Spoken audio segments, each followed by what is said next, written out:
Hello and welcome back, my friends. Gorgeous day here in northern Arizona, and as you can see, we find ourselves once again descending down the scenic switchbacks into Oak Creek Canyon on our way into Sedona. Ooh, that's new, that rockfall. I've decided that I was tired of sitting on the couch and that I was in need of a little sojourn, a little quest to someplace remote and in the middle of nowhere. So what do we have in store for today? Well, we've got an interesting one today. So, buried deep within the recesses of remote Arizona, there exists a fabled object. Now, of course, I'm not talking about the fabled 600-pound javelina that is said to roam those parts. Nor am I speaking of the southwestern jackalope, which has yet to be recorded on video. What I'm talking about is a tree. And so we are headed to the very small census-designated area, I'm not even sure I would call it a town, called Skull Valley. Now, this might sound like the type of place you'd expect to hear or learn about from Captain Jack Sparrow or something, but it is a real place here in Arizona. Very small place.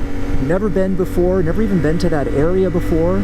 That is beyond the reaches of Sedona and past Cottonwood and past Prescott through the twisty mountain roads. It sounds like we're going on some sort of fairy tale ride today. And I think that's sort of the idea here, is I want to get out there to some place that almost feels magical. This tree that exists, supposedly, in Skull Valley is a type of cottonwood tree that is allegedly the largest cottonwood tree in America.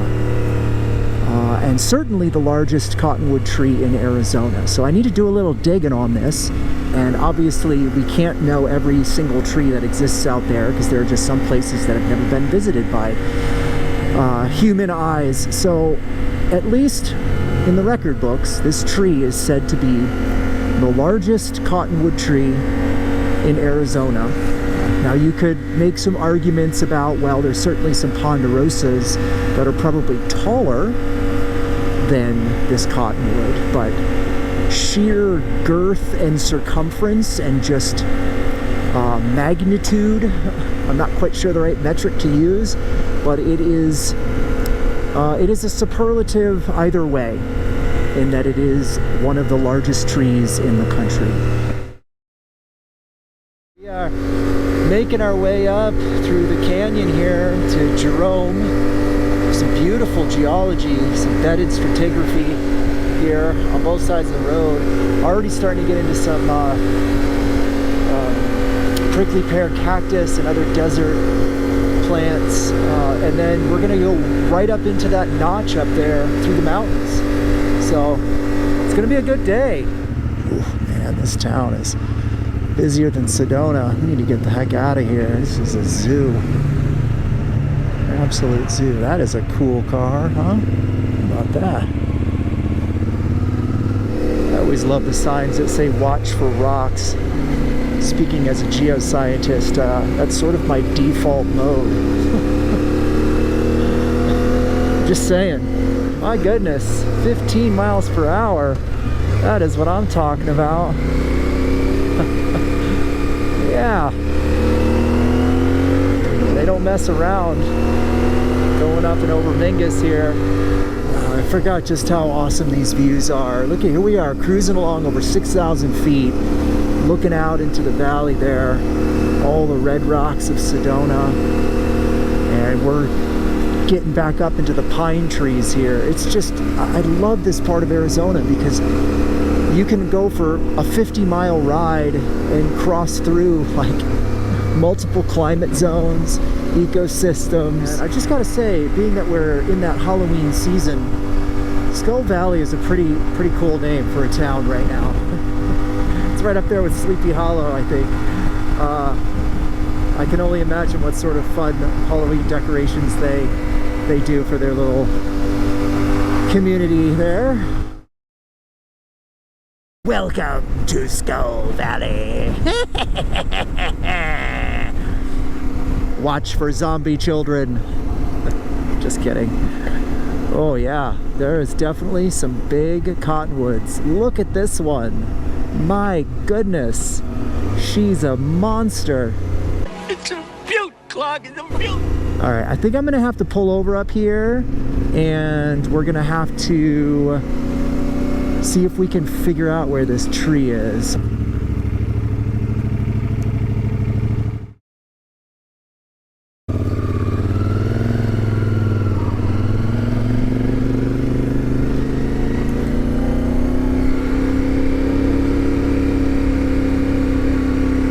Well, here's the deal, guys. I'd love to be able to tell you that I sleuthed out this tree and figured out the secret to where it is, but it turns out it's actually on the map.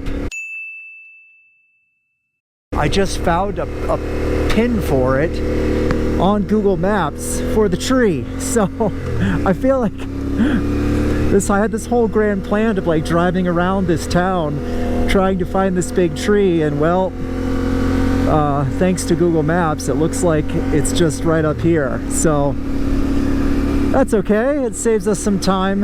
Is this it right here? Oh, this could be it. This looks pretty big. No, that doesn't look enormous though. There's definitely some big ones there. Wow, this is pretty cool. Oh, okay. This has got to be it. This has got to be it. You guys seeing this? It looks all cut up though. Oh man, that's got to be it. Yeah, that's it. That's it. According to the map, that is it. Look at the size of this thing. Oh my God. Look at this tree. Oh, okay. Okay, we gotta get a picture of this. Robert L. Bob Pearson, the largest known Fremont cottonwood tree planted in 1917, circumference over 46 feet, over 100 feet tall. So it's the largest known Fremont cottonwood tree. So it's a little bit more specific than just cottonwood. I don't know if there are different subspecies of cottonwoods, but I do know when I looked this up online, it said that it was the largest tree in Arizona. And again, that's kind of an interesting superlative because I know that there are ponderosas taller than 100 feet, but I think they just mean the largest by like girth, volume. Yeah, boy, that wide angle really does make it look much smaller than it is.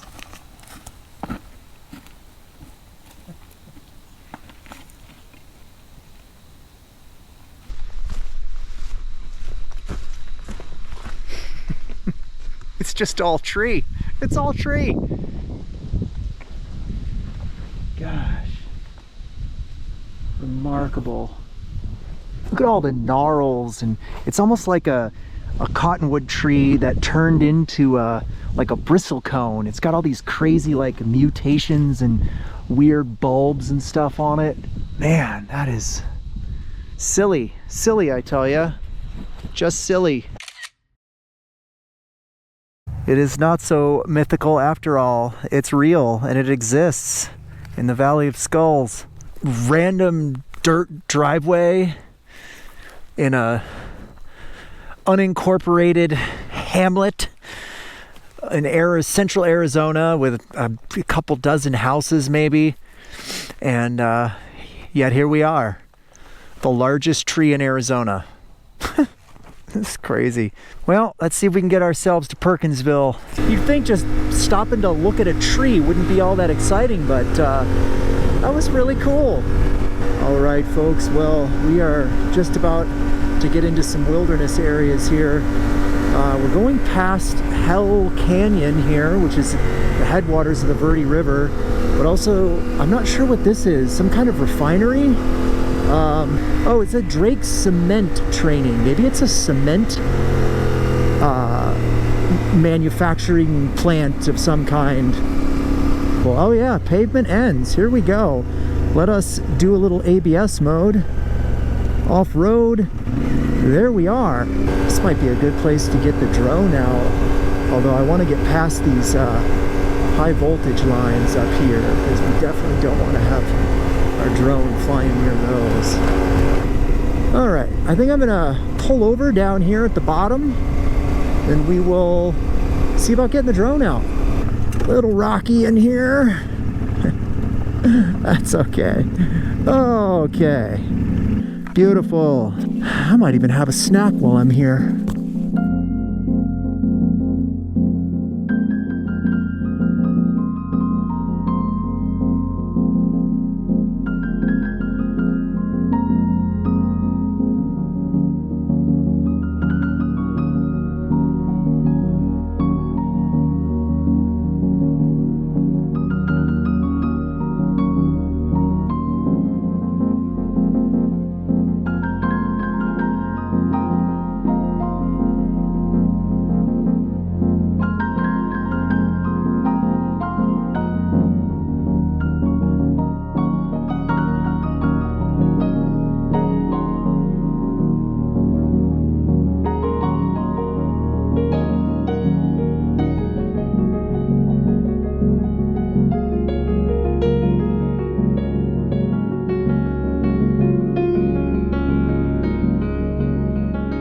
All right, well, that was fun.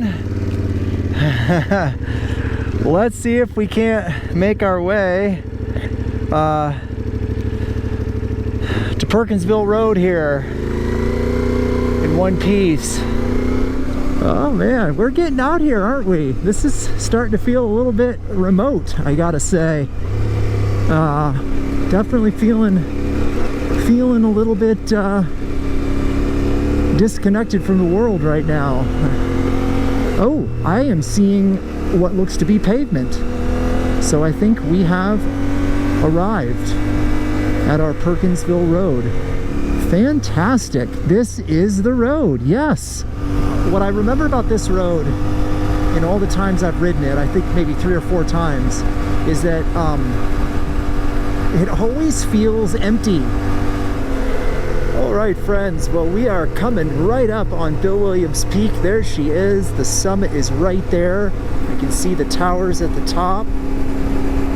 But over the last, I don't know, 10 miles or so, I've decided I think I'm going to pass it up today. I am going to instead head home once we get through this big pile of sheep here. Well, this is interesting. How about that? Hi, sheepies. Okay, well, here we are, cruising down the highway at 77 miles per hour. Not a care in the world. Bike's performing beautifully. I don't have much battery left on my camera, so I think I'll end the video here and just say we had a fun day. Thanks for joining. Got to go explore some parts of Arizona I've never seen. Got to take a ride on Perkinsville Road, which is one of my favorites. Rode through Sedona.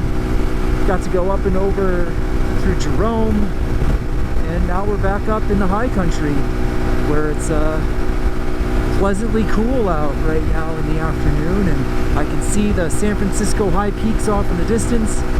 So we're, I don't know, 20 to 25 minutes from home, and I'm just gonna enjoy these easy miles. Look at that, we're almost 80 miles an hour now. No problem, staying ahead of the semis. Anyway, that'll do it. Thanks, guys, and I will see you in the next video. Au revoir.